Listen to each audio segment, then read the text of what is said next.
Dzień dobry, witamy Państwa w pociągu Inter-3620 Słowacki ze stacji Wrocław Główny do stacji Ełku.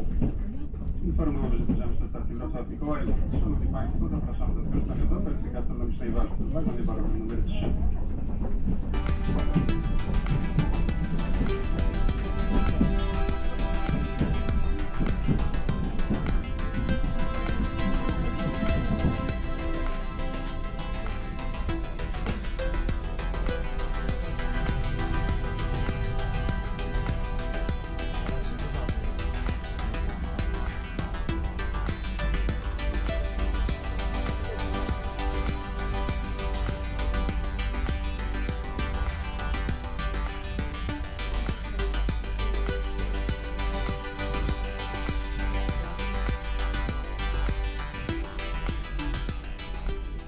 Dzień dobry, witamy Państwa w pociągu Inter-3620 Słowacki ze stacji Wrocław Główny do stacji Ełku. Informujemy, że zbliżamy się do stacji Wrocław na Odrze. Szanowni Państwo, zapraszam do skorzystania z oferty gastronomicznej warty w wagonie barowym numer 3.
Zachowanie ostrożności.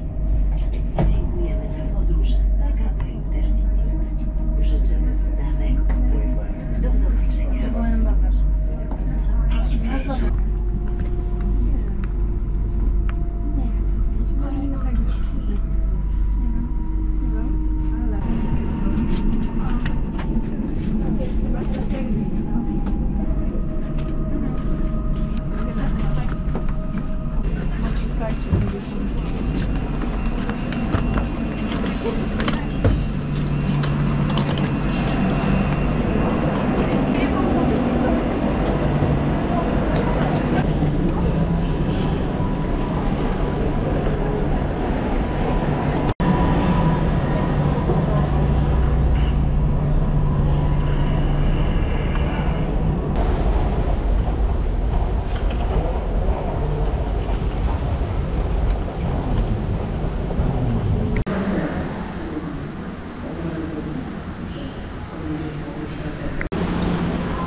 Ja się żegnam, ja już przyjechałam pociągiem słowackim, tragedia, no ale wiecie sami jak się jeździ w konserwie, także życzę miłego dnia, pa!